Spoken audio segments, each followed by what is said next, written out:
Bonjour, voici la 6e capsule vidéo de la première séquence. Nous allons y voir pourquoi les entiers ne suffisent pas.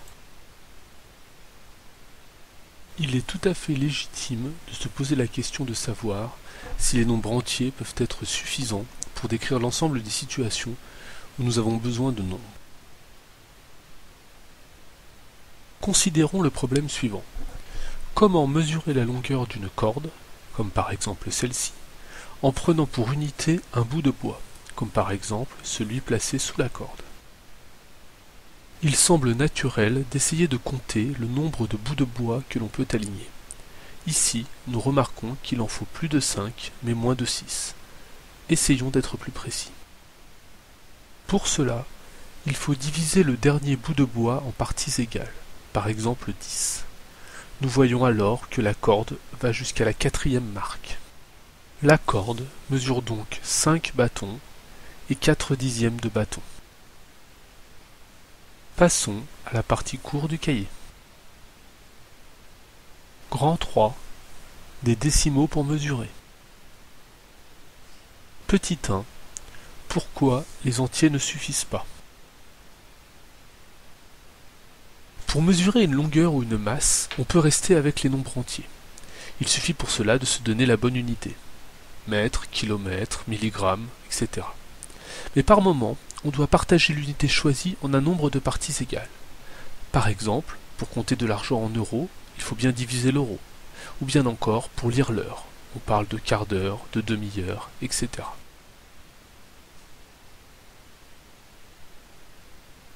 Voyons maintenant comment fonctionne une fraction.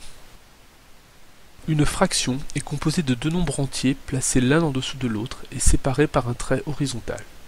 Le nombre du haut, appelé numérateur, indique le nombre de parties de l'unité considérée.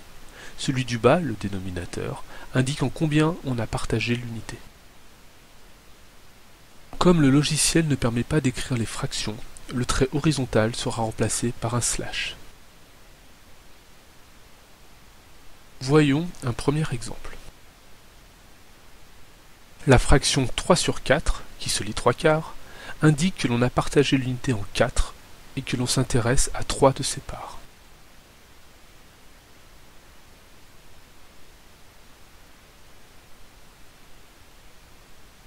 Voyons maintenant ce que sont les fractions décimales.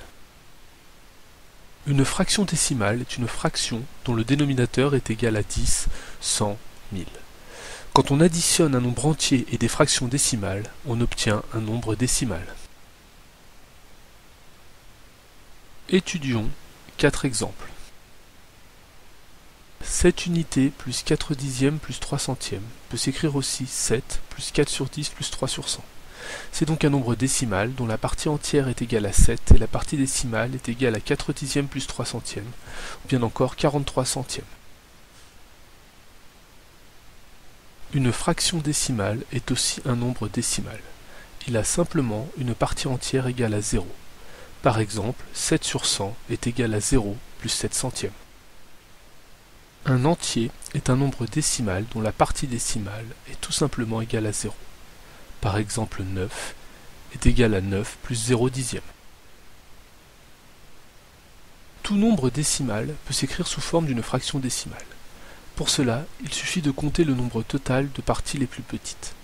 Ainsi, 7 plus 5 centièmes est égal à 700 centièmes plus 5 centièmes, qui est égal à 705 centièmes.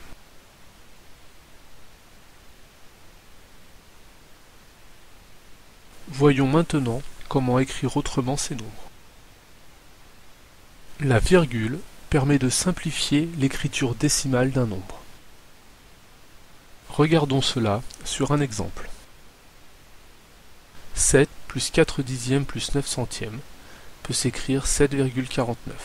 7 est alors la partie entière et 0,49 la partie décimale.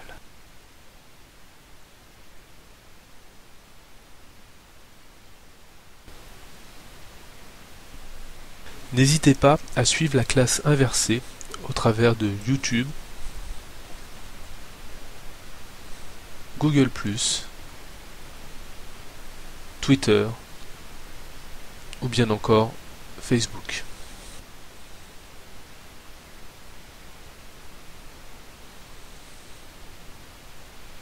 très bientôt pour la suite de cette séquence.